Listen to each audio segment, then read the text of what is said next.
The July air hung thick and heavy over Atlanta, like a damp wool blanket no one had asked for. Even at midnight, the cicadas hummed outside the windows of the quiet suburban neighborhood, tucked away behind winding roads and tall oak trees. Most of the houses had long since gone dark for the night, save for one, lights still glowing warm behind white curtains, the faint hum of life inside. Michael Turner sat at the kitchen table of that house, the same kitchen he'd eaten breakfast in for the past 9 years of marriage, the same kitchen where birthdays had been celebrated, arguments whispered, plans made. But tonight, everything felt different. He sat in silence, elbows on the polished wooden surface, hands folded. He stared straight ahead, his jaw set but his expression otherwise calm. Anyone who didn't know him would say he looked simply tired. But Michael wasn't tired. He was waiting. The digital clock on the stove blinked 12:13 a.m. His wife, Emily Turner, was not home. She had left at 9:30 p.m., saying she was meeting her friend Lydia for a late coffee to catch up. Michael had nodded, kissed her cheek, and watched her drive off. Normally, he wouldn't have thought twice about it. Emily was warm, bright, social. She ran a small local boutique downtown and often stayed late chatting with friends or customers. But tonight, he couldn't shake a feeling. A subtle shift that had crept into their lives over the past few months. Nights out that had grown more frequent. Her phone that she kept face down now. Her laugh, still bright, but different, like it was coming from somewhere he no longer had access to. His eyes flicked to the clock again. 12:27 a.m. Not a single text from her. When the sound of the garage door finally rumbled, Michael did not stand up. He did not move. He simply listened. Keys jingled. The back door unlocked. Emily stepped in, the soft clack of her heels stopping on the rug. She hesitated, just for a second, when she saw the kitchen light still on and Michael sitting there, waiting like a silent monument. "Oh, hey," she said lightly, though her voice was too breathy, too bright. "You're still up?" Michael looked at her, taking in every detail. Her hair was slightly messy, as if fingers had been run through it. Her lipstick was smudged in a way that didn't come from sipping coffee. He smiled, gentle. Too gentle. "I wanted to see you," he said. "How was Lydia?" There was a tiny pause. Barely a second. A little hitch of breath. "It was good," she answered smoothly. "We talked a lot. Lost track of time." Michael nodded. "I figured." He stood up, walked to her, and kissed her, slowly, deliberately. Her body tensed, just for a moment. That was all he needed. He pulled back and smiled. "Let's go to bed." She smiled back, relief flooding her features. But she didn't see the look in his eyes. The look of a man who had just become certain. Atlanta had been their home for 11 years. Michael and Emily had moved there fresh out of college, wide-eyed and full of plans. They found a small rental house in Decatur, got their first joint bank account, bought mismatched furniture that somehow felt perfect. They married under the oak tree in her parents' backyard, with fairy lights hanging from the branches and jazz music filling the warm night air. They were good together. Michael, steady and thoughtful, worked in data analytics for a regional bank. Emily was vibrant, creative. She sold handmade jewelry on Etsy until her business took off enough to open her own boutique, Honey and Rose. Their love had never been fiery or dramatic. It had been comfortable, warm, dependable. Michael took pride in that. But comfort has a shadow side. Comfort can go unnoticed. Comfort can be taken for granted. Comfort can be replaced. The changes began small. Emily had always shared stories about her customers, her vendors, the quirky people downtown.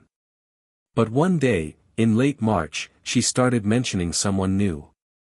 His name came up casually, at first. "Logan stopped by the shop again today. He's such a flirt, I swear. He thinks he can charm free accessories out of me." Michael had laughed along at the time, not realizing that was the first thread. Logan Cole. 34 years old. A photographer who lived in Midtown and frequently shot lifestyle branding photos for small businesses around Atlanta. He was well known enough to be relevant, charismatic enough to be admired. Michael remembered the first time he saw him. Emily had invited Logan to dinner, saying it was networking, collaboration, business. He came in with that bright confidence some men wear, like a tailored suit.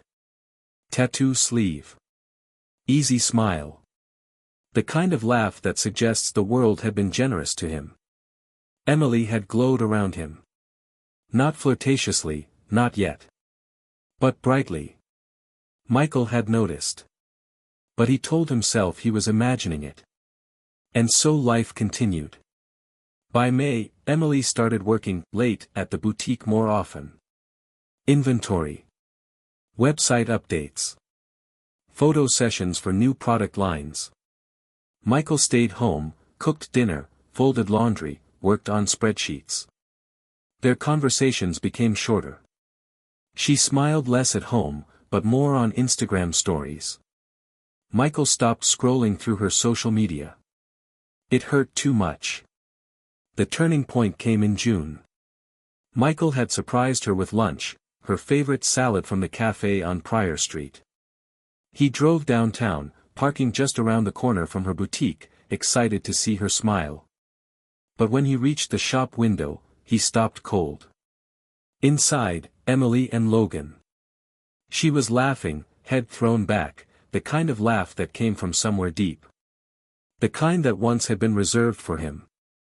Logan reached out and brushed a strand of hair from her cheek. She didn't pull back. Michael stood there on the sidewalk, the bag in his hands suddenly heavy. He didn't go inside. He didn't confront. He simply turned around and walked back to his car. He sat there, alone, lunch growing warm beside him. That moment. That was the beginning of the end. Michael didn't confront Emily that day. Or the next. Or the next. He wanted to be sure. So he watched. He paid attention. He counted lies, not in words, but in tones, expressions, hesitations. And quietly, he prepared. He started copying financial statements. Backing up shared files. Photographing receipts. Talking to a lawyer, discreetly. He learned things he didn't want to know. Logan had been divorced twice. He had a habit of dating clients. And he was good at making people feel chosen. Michael began to withdraw, not emotionally, not outwardly, but inwardly. He became still. Quiet. Controlled. Because anger is loud. But revenge is patient. The confirmation came on a Thursday in late August. Michael had located an old iPad Emily rarely used anymore. It was still linked to her iCloud. He had not snooped. He had simply opened what was already connected. And there it was. Messages. Pictures. Voice notes. Her laughter sounding different. Her words sounding unfamiliar. Her body in ways he had once memorized. There are heartbreaks that crush. And heartbreaks that hollow. This one hollowed him out. He didn't cry. He simply sat there, breathing evenly, scrolling through the remains of his marriage. When Emily came home that evening, he kissed her. He made dinner. He asked about her day. He did not look like a man who had just watched his heart die. He looked like a man who had made a decision. Michael did not yell. He did not accuse. He did not threaten. Instead, he made himself invisible. He became agreeable. Kind. Predictable. Emily relaxed. Her guard lowered. She thought she was getting away with it. Which was exactly what he needed. Because revenge is not simply about hurting someone. Revenge is about letting them build the rope they will hang themselves with. Michael went to his lawyer, an old college friend named Darren Cole, no relation to Logan. Darren had seen this before. "You're calm," Darren said after hearing everything. Michael nodded. "I have to be. You want divorce?" "Not yet," Michael replied. "I want everything lined up first." Darren leaned back in his chair. "So you want to bury them?" Michael's eyes lifted, steady, unblinking. "Yes. Georgia is not a no-fault divorce state in the way people assume. Proof of adultery matters. Especially when dividing assets. Especially when awarding alimony." Michael had proof, more than enough. But he didn't want just a clean divorce. He wanted her to feel the collapse. He wanted Logan to feel the weight. And he wanted to walk away untouched. So he waited. September came. The air cooled. School traffic returned. Atlanta buzzed with fall energy. Emily's late nights became more frequent. Her lies more lazy. Her guilt more non-existent. The thing about people who cheat is that they start to believe they're smarter than the person they're betraying. And that arrogance is the crack where destruction seeps in. Michael invited Logan to dinner again. Emily was startled, nervous, but Logan, arrogant and oblivious, accepted quickly. Michael grilled steaks. Popped open a bottle of their anniversary wine. Laughed easily. Asked Logan sincere questions about his photography. Emily watched Michael carefully, uncertain. But Michael gave her nothing to hold on to. After dinner, he asked Emily to grab dessert from the fridge. While she was gone, he leaned toward Logan, as if sharing a secret. "You make her happy," Michael said quietly. "I can see that." Logan froze. Confusion flickered. Then ego. Then victory. He smiled. "I try," Logan said. Michael smiled back. "Good. She deserves to feel alive." Emily returned, carrying plates. Logan and Michael clinked glasses. The perfect seed of overconfidence was planted. The moment came 3 weeks later. Michael arranged everything. He told Emily he was flying to Charlotte for a work presentation and would be gone overnight. He kissed her goodbye in the morning. He drove away. He did not go to Charlotte. He drove to Decatur, parked a block away from the boutique, and watched. At 7:14 p.m., Logan arrived. At 7:28 p.m., Emily closed the shop. At 7:36 p.m., they got into his Jeep. At 7:54 p.m., they checked into the Hotel Claremont, a place known for dim lighting and discreet staff. Michael waited. Not outside the hotel. Not in the hallway. Not anywhere he could be seen. He waited somewhere else entirely. In the hotel lobby lounge. With 2 private investigators. A lawyer. And a deputy clerk authorized to sign notarized statements. He had photos. Time-stamped. Witnessed. Certified. Everything he needed. They never saw him. They never even thought to look for him. He didn't confront them that night. Or the next day. He let them smile. Laugh. Plan. Dream. While the ground beneath them rotted. Then, on a calm Sunday morning, while Emily was sitting at the breakfast table scrolling her phone, wearing his t-shirt and sipping coffee like nothing was wrong, Michael placed a folder in front of her. "What's this?" she asked casually. "Open it." She opened it. And the world ended. Her face drained. Then flushed. Then crumpled. She looked up at him, eyes wide, mouth open, searching for something, mercy, denial, a path back. But there was nothing. Michael spoke quietly. "I know everything." She opened her mouth, but he raised a hand. "No excuses. No apologies. No explanations. You made your choices." She started to cry. He stood up. This was never about catching you, he continued. It was about watching who you became while you thought I didn't know. She sobbed. He looked at her one last time. I loved you. Truly. But you killed that. And now, you get to live with what you traded it for. He walked away. Not loudly. Not dramatically. Just, done. The divorce moved fast. Brutally fast. Georgia Law sided with Michael. He kept the house. The savings. Most of the assets. Emily kept her boutique, but it turned out Logan wasn't good at stability. Within 2 months, he moved on to someone new. Emily lost the business. Moved into a small apartment near Edgewood. Started working at a retail store to stay afloat. Sometimes, she called Michael. He never answered. But once, she sent a message. Do you ever think about us? Michael stared at the screen for a long time. Then he replied. No. I think about who I used to be, when I still believed in you. He blocked her after that. Michael didn't jump into dating right away. He rebuilt slowly. He went to the gym again. Cooked for himself. Read more. Took weekend trips. He learned to be quiet with himself. He learned that healing is not forgetting. It is remembering without drowning.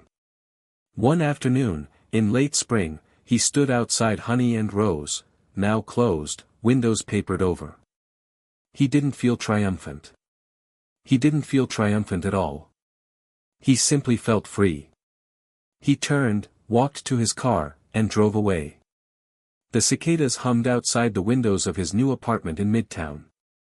The air was warm, but no longer suffocating. He sat at his kitchen counter, sipping tea, watching daylight shift across the floor. He was not the same man. But he was still whole. He still had himself. And that, in the end, was more than she ever did. A year had passed since the morning Emily sat at the table with tear-wet cheeks, holding a folder that shattered her life. A year since the house, the marriage, and the future she believed unshakable slipped through her fingers like warm sand. A year during which Michael Turner rebuilt himself, slowly, quietly, deliberately. And yet, in Atlanta, where the air itself holds memory in its humidity, nothing is ever truly gone. This city remembers. And so do ghosts. Michael's new apartment in Midtown overlooked Peachtree Street, a far cry from the quiet suburban neighborhood he once shared with Emily. Here, life never paused. Cars hummed. Bars glowed. Music seeped into the night. It was messy and loud and alive. And for the first time in a long time, so was he. He had taken up morning runs in Piedmont Park, joined a weekend motorcycle group, started cooking for pleasure again instead of habit. He rarely thought about the past, just enough to remember the lesson, not enough to feel the wound. Sometimes he wondered if that was healing. Other times, he wondered if it was numbness. But he was at peace, mostly. At least, he thought so. It happened on a Thursday evening. Late October. The air was cool, the sidewalks damp from an earlier rain. Michael had stopped into Joe's on Juniper to meet a coworker for dinner, nothing special. The place buzzed softly with after-work chatter. He scanned the room. And froze. At the bar sat Emily. But not the Emily he remembered. Her once polished golden hair now hung in a simple, messy ponytail. She wore no jewelry. Even her posture had changed, slumped, inward, smaller. She stirred a drink mechanically, eyes distant. Michael had expected that seeing her again would trigger something explosive, anger, sadness, longing. But instead, he felt only a quiet, cold recognition. Like seeing the ruins of a building you once loved. She didn't notice him, not yet. "Hey," his coworker said, returning from the restroom.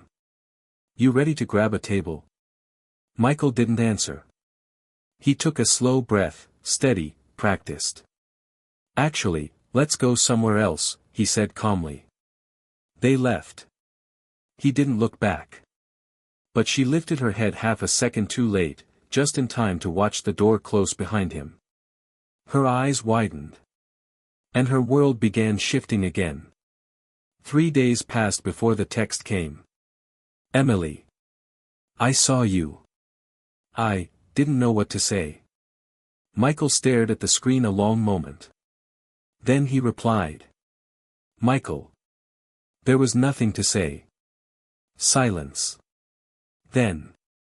Emily. I'm sorry. Not for being caught. For becoming someone who could do that to you. His jaw set. There were apologies that were confessions. And apologies that were ghosts trying to come home. He typed slowly. Michael. I believe you're sorry. But that doesn't change anything. He hit send. He expected that to be the end. It wasn't. Emily's life had not simply gotten worse. It had collapsed. After Logan moved on, quickly, loudly, carelessly, Emily lost more than love, she lost direction. Her boutique, Honey and Rose, struggled under debt and dwindling sales. Without Michael's financial grounding or emotional stability, the business became chaos. Eventually, she closed it, boxed up the jewelry that once gave her joy, and took a job at a retail clothing chain in Edgewood. A job where customers barely saw her. Where no one knew she once had something bright. Her apartment was small. Quiet. Lonely. She didn't blame Michael for any of this. She blamed herself. That was the worst part. It was coincidence the next time. A Saturday morning. Michael was jogging the Beltline, earbuds in, breathing steady. As he slowed near Krog Street Market, he saw her, carrying 2 grocery bags, hair swept by the wind, face pale in the cool light. She saw him at the same moment. They stopped. Neither spoke at first. Then Emily's voice came, small. Hi. Michael nodded once. Hi. She swallowed. You look good. He didn't return the compliment. She shifted the bags in her arms. I've thought about reaching out more. I wasn't sure you'd want to hear from me. I didn't, Michael replied evenly. And I still don't. A flinch. But she didn't look away. I know I don't have any right to ask you for anything, she said. But, can I say something anyway? He didn't answer. But he didn't walk away. I was happy with you, she whispered. Really happy. I just didn't know how to recognize that. I didn't know how to appreciate something that felt safe. And I'm sorry. For all of it. Her voice cracked, but she kept her eyes open. Michael exhaled slowly. There was a time when that would have shattered me, he said softly. But now. It just reminds me that I survived. A tear slipped down her cheek. She nodded. I'm glad you did. He was about to step past her. When she said it. Logan reached out to me again. Michael stopped. Turned. Her voice trembled now, not emotional. Frightened. He wants something. And I don't know what. But he's not done. With me. Or with you. Michael felt something cold settle into his chest. Not fear. Calculation. Because revenge may have been completed.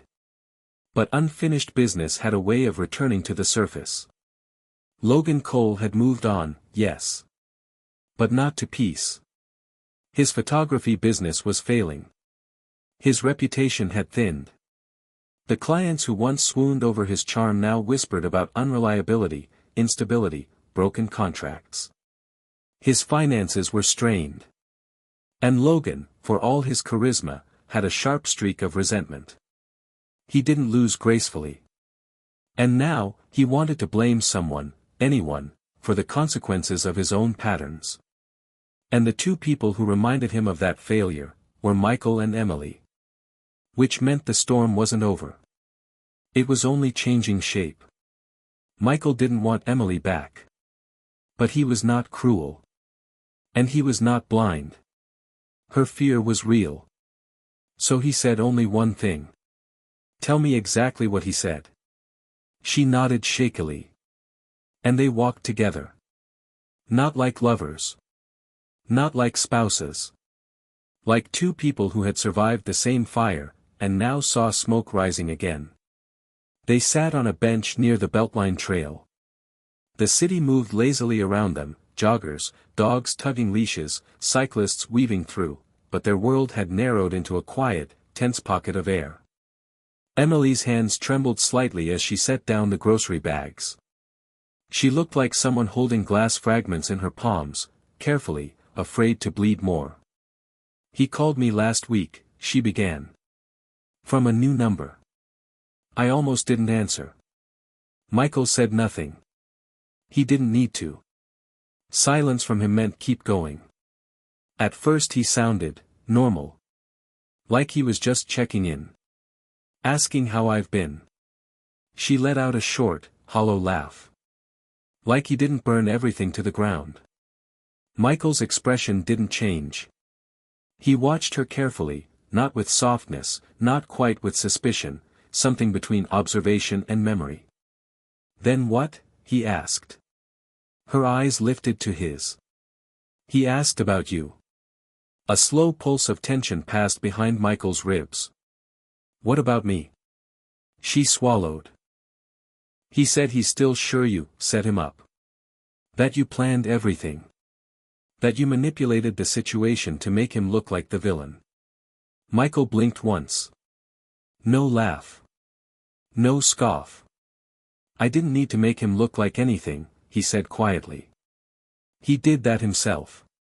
Emily nodded quickly. Too quickly. She already knew that. But Logan doesn't see the world that way. Of course he didn't. For people like Logan, guilt is always someone else's fault. What else? Michael asked. Emily hesitated. He said he has things he can use if he needs to. That it's not over. That he doesn't lose. Her face went pale. He said your name like a threat. Michael leaned back slightly, arms loosely crossed. Not defensive. Calculating. And you believed him. She didn't answer. She didn't have to. Logan had always moved the same way. Charm, intimacy, dependency, control, collapse, blame, new prey. It wasn't love. It wasn't passion. It was hunger. Michael had watched the pattern once from the outside. He had watched it again from within the ruins. Now, he watched it from above. Detached. Aware. Strategic.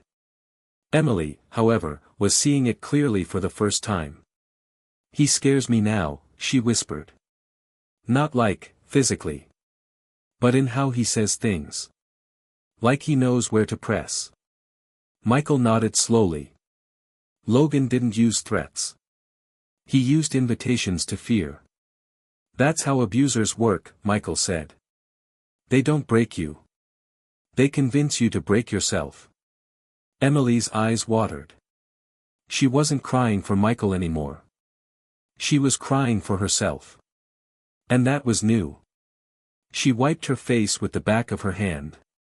I didn't come to you because I thought you would save me, she said. I came because I didn't know who else would believe me. Michael looked at her for a long time. Not at the woman he loved. Not at the woman who hurt him. At the woman who destroyed herself. Emily, he said quietly, I believe you. Her breath hitched. But believing you doesn't change what happened. She nodded. I know. And it doesn't mean we're repairing anything. She nodded again, slower this time. I know. And it doesn't mean I protect you. She didn't nod this time. She just looked at him. Raw. Exposed. Stripped of pride. So what now? She whispered. Michael stood. Now, he said, we make sure he can't hurt either of us. Michael didn't love her anymore. But he remembered her laugh. And the warmth of her hands. And the way she used to tuck her feet under his on the couch. Memory is not affection. But it is still powerful. And while he owed her nothing, he owed himself something. Closure that wasn't just survival. Revenge had ended the marriage. But now something else was needed. Resolution. Not forgiveness. Understanding. Because without understanding, wounds stay open. That night, Michael sat at his small dining table, laptop open, city lights flickering across the glass surface. He typed in a name. Logan Cole Photography, business registration. The screen loaded. And there it was. Business address changed. Financial filings late. Tax liens pending. A lawsuit from a commercial client for breach of contract. 2 outstanding debts to equipment leasing companies. Logan wasn't just unstable. He was drowning. And drowning men didn't just thrash. They grabbed. Desperately. Violently. Without caring who they dragged down with them. Michael leaned back in his chair, eyes narrowing slightly. So Logan's call to Emily wasn't emotional. It was strategic. She was a resource. And Michael? Michael was an obstacle. Which meant. This was not about love anymore. This was about survival. Theirs. Not his. Michael picked up his phone. Scrolled. Found Emily's number. He typed. Michael. Don't engage with him again. Don't answer any calls. Don't text back. Let me handle this. There was a pause. Then. Emily. Okay. Just tell me if there's something I need to do. Michael stared at the message. Then he replied. Michael. If there is, I'll tell you. But for now, stay quiet. He put the phone down. And for the first time in almost a year. Michael didn't feel like he was looking at the wreckage of his past. He was looking at a battlefield forming in his present. And he was not the same man he had been back then. He was sharper now. Colder. Harder. More aware. Logan Cole had no idea what was coming. Michael didn't confront Logan immediately. He waited. He watched.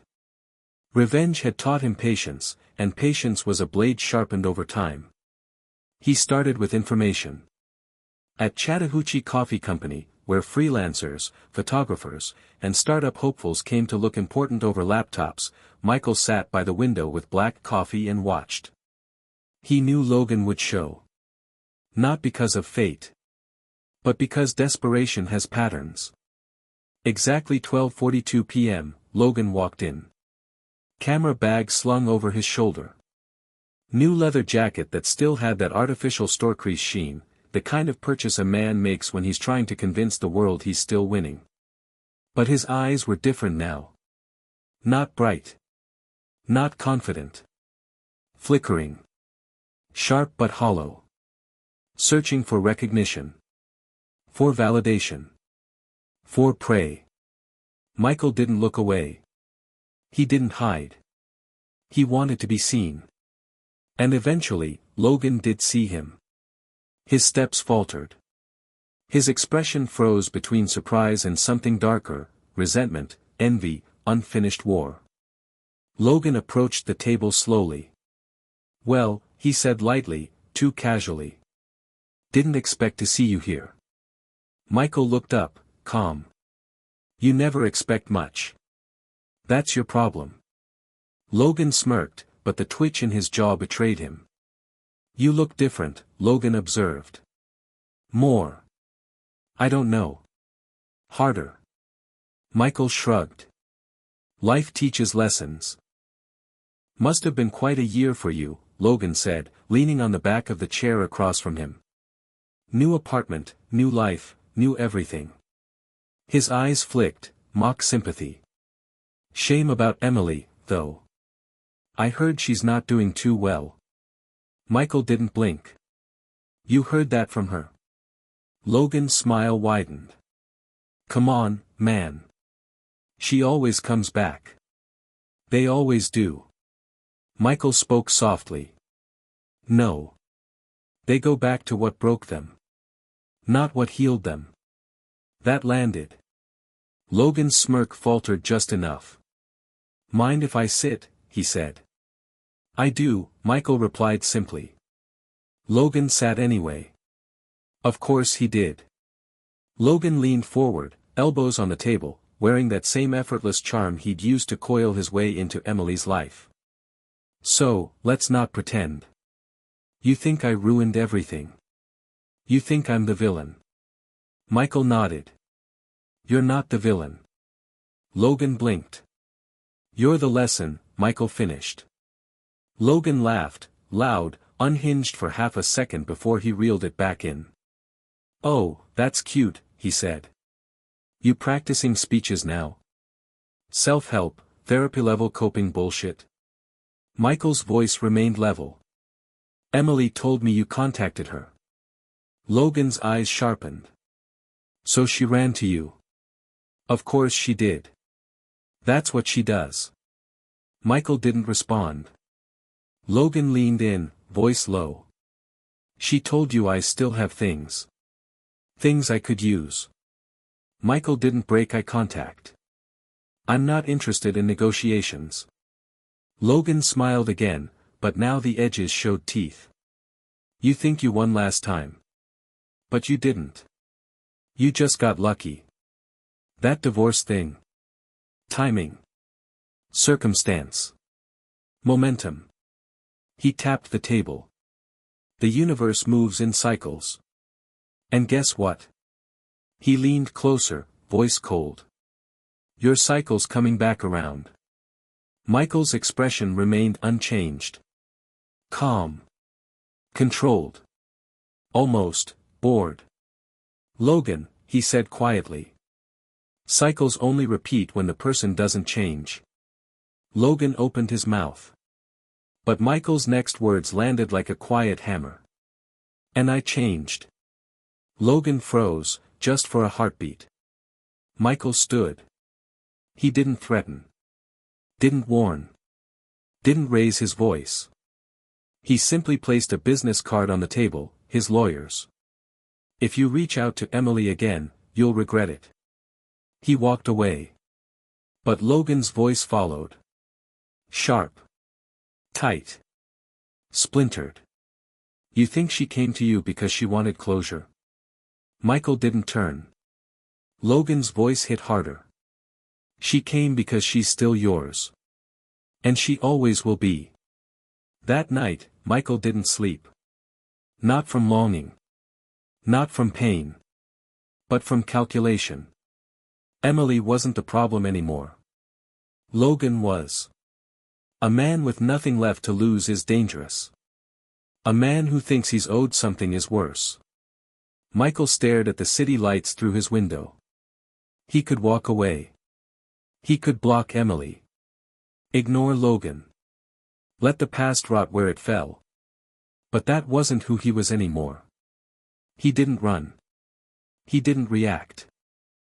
He strategized. And he protected what mattered.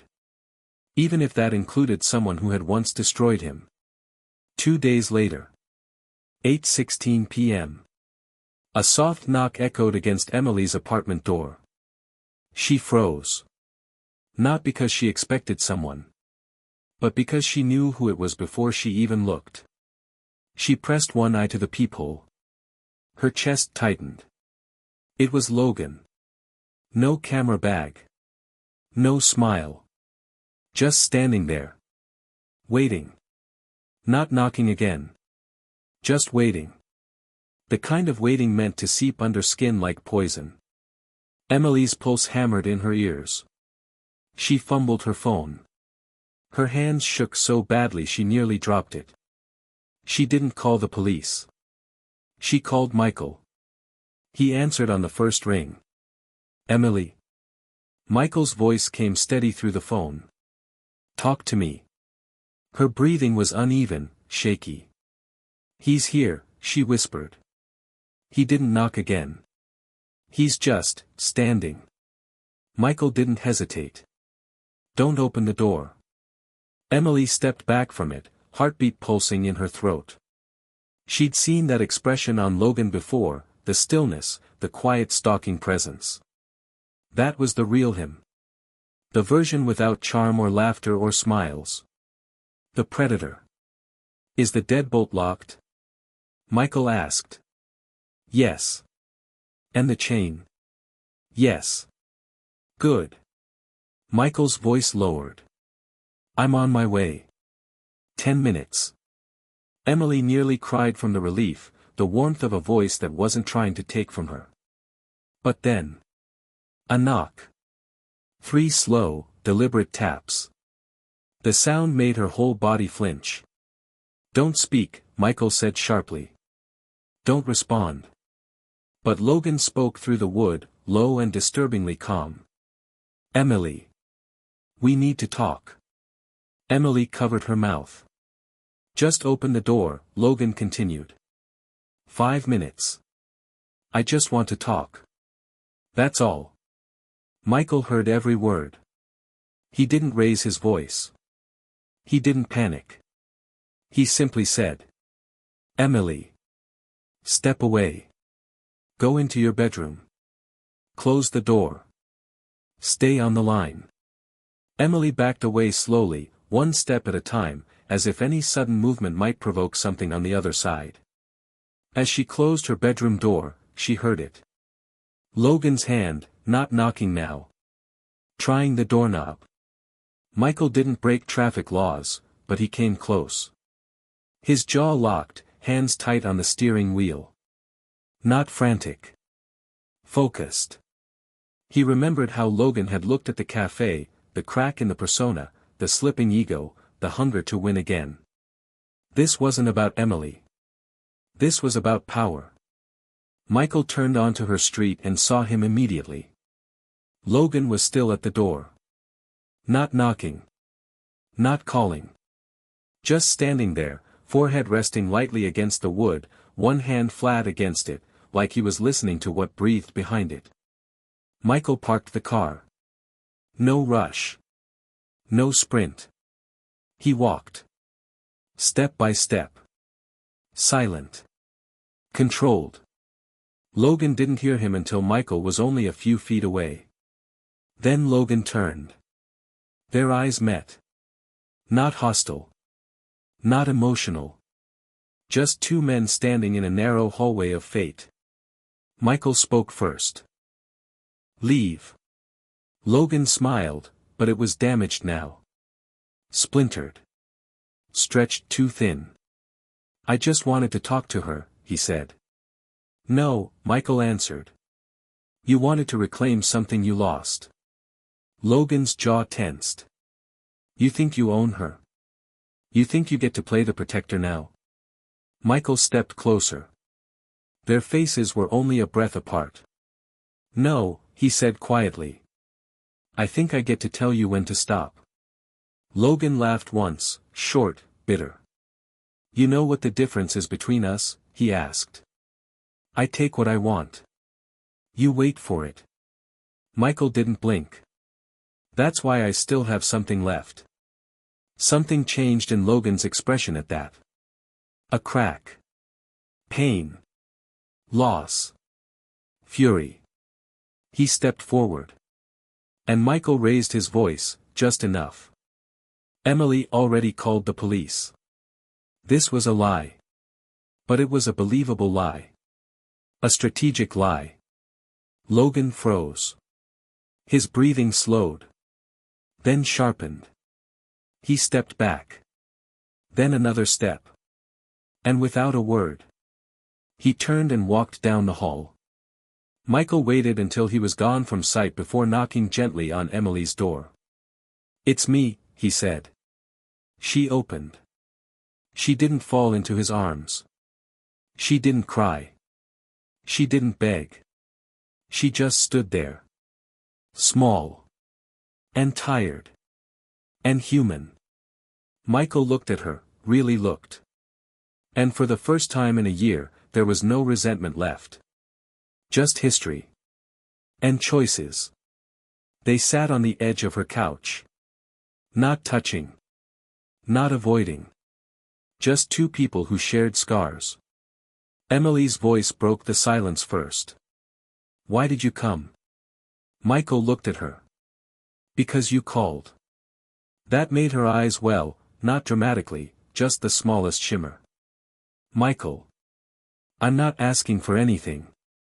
I know. I don't want to hurt you again. I know. She swallowed. Then, why are you still here? Michael breathed in slowly, the words heavy but honest. Because I don't want you to be afraid alone. Emily looked away as tears finally slipped free. And for the first time since everything shattered. Emma's infidelity. Their divorce. Logan's chaos. The months of silence and different lives. There was something new between them. Not romance. Not longing. Something quieter. Something earned. Understanding. For several days after the hallway incident, things fell into a fragile stillness. Emily stayed quiet. Michael stayed composed. Logan stayed absent. But silence like that is not peace. It is waiting. Michael knew that Logan wouldn't simply disappear. A man built on ego always returns to prove he still matters. And Logan did return, but not to Emily. He returned to Michael. It came at 3:14 a.m. Michael's phone buzzed once. A single text, unknown number. You think you won twice. Meet me where it started. L. Michael didn't need to ask where. The overlook behind Old Fourth Ward, where Atlanta's skyline broke open under amber streetlights. Where Emily once confessed she felt alive for the first time in years. Where she and Logan first crossed the line. A scarred place. A birthplace of betrayal. And now, the stage for the ending. Michael got dressed. Not rushed. Not shaking. Just steady. He didn't call Emily. Some wars are personal. Logan was already there. Back turned, cigarette glowing like a heartbeat in the dark. When Michael approached, Logan didn't turn, just exhaled smoke into the cold. You used to be invisible, Logan said. Just a husband. Just a provider. Just background. Michael didn't respond. You know what she told me once? Logan continued. That you were safe. Predictable. Kind. He laughed softly. She said you were the kind of man who would never break. Michael finally spoke. She was wrong. Logan turned. And for once, the mask was gone. No charm. No swagger. Just exhaustion and bitterness and a sweetness that had curdled into something poisonous. I loved her, Logan said, voice raw. I believe you, Michael answered. Logan blinked, confused. Michael stepped closer. And I believe she loved you too. But love doesn't always mean home. Something in Logan's face cracked, like a mirror under heat. No, Logan whispered. Home is where you win. Michael shook his head. No. Home is where you stop fighting. Silence fell. Deep. Heavy. Final. Logan's voice was barely there. I have nothing left. Michael nodded. And that's why you have to let her go. Logan closed his eyes. A long moment passed.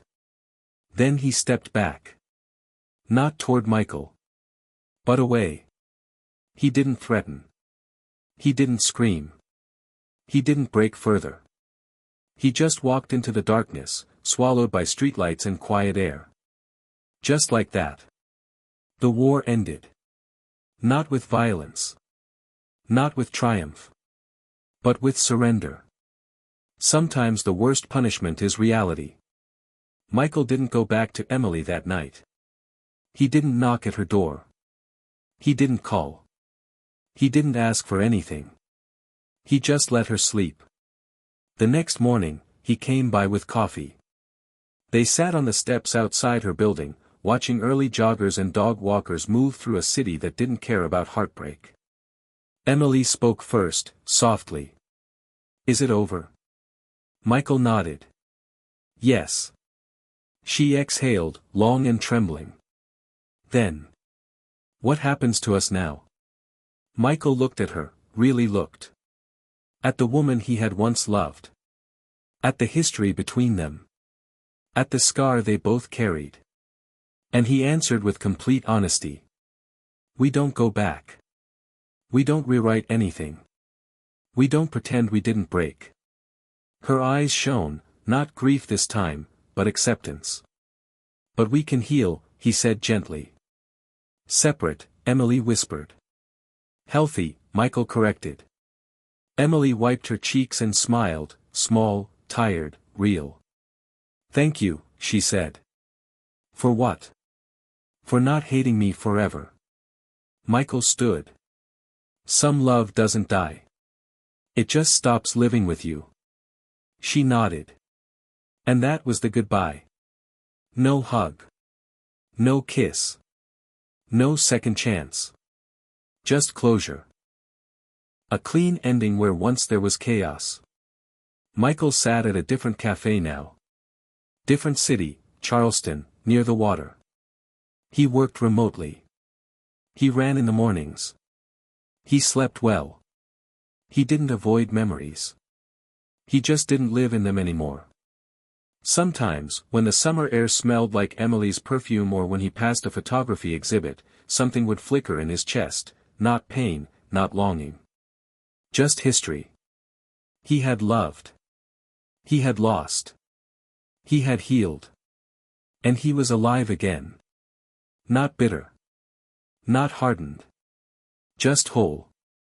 Some stories don't end with reunion. Some end with growth. And that is its own kind of happy ending.